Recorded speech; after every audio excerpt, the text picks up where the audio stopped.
Et ce serait d'ailleurs très important que ces questions de politique étrangère soient un peu plus travaillées en France, notamment quand on voit la campagne à chaque fois présidentielle. C'est un sujet qui n'est jamais présent dans la campagne, alors que ce sont des sujets majeurs. Même aux européennes. Voilà, même aux européennes. Alors que c'est vraiment fondamental. Nos élèves n'arrivent même pas à comprendre le sens de ces OPEX, de ces engagements extérieurs. Et justement, certains peuvent aller leur dire, vous voyez, on va s'engager pour aller soit piller...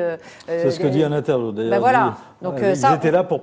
Alors quoi, les Français au Mali nous protègent, ils étaient là pour protéger les intérêts économiques, c'est tout. Mais alors justement, ça va avec la vidéo d'un artiste que personnellement j'admire beaucoup, qui est Salif Keïta. Je ne comprends pas bien ce qu'il lui a pris, mais il a fait il y a quelques jours une vidéo très relayée sur Facebook pour dire, il parlait d'ailleurs en bambara, il s'adressait directement au président malien. La langue parlée au sud du Mali. Oui, la langue du Mali, et il lui disait, pourquoi est-ce que tu obéis à ce petit Macron, c'est un gamin, tu sais très bien que c'est la France qui finance les ennemis de nos enfants. Et c'est vrai que l'armée malienne, il y a encore peu de temps, plus d'une centaine de soldats maliens en une nuit ont été massacrés par des djihadistes dans la région au nord de Gao, etc. Donc eux-mêmes subissent les foudres de ces djihadistes et ont l'impression que les Français finalement ne les aident pas vraiment. Donc même au Mali, il y a dans un climat politique en plus très tendu avec un nouveau Premier ministre qui essaie de faire une ouverture gouvernementale, c'est des problématiques très importantes. Or, on voit bien que la culture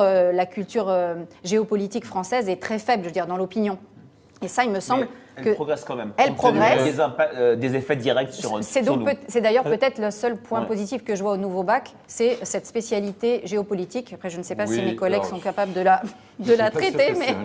Ce que je crois, c'est que s'il y a une relative unanimité de la société française qui s'exprime, qui officiellement, qui a voix au chapitre, etc.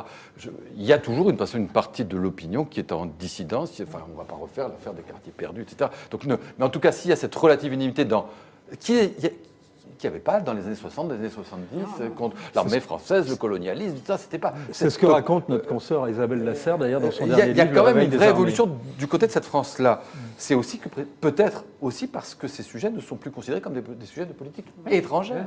C'est de la politique intérieure. À partir du moment où, quand on dit, effectivement, le Drakkar 83, c'est l'islamisme radical, les Uzbin 2008, ce sont les talibans, c'est l'islamisme radical, Acmi aujourd'hui, c'est l'islamisme radical, et qui tape en France dans les attentats que nous savons, c'est l'islamisme radical, il y a un moment où la continuité, elle se fait. Et donc, pour les gens, c'est plus une OPEX, c'est plus une opération...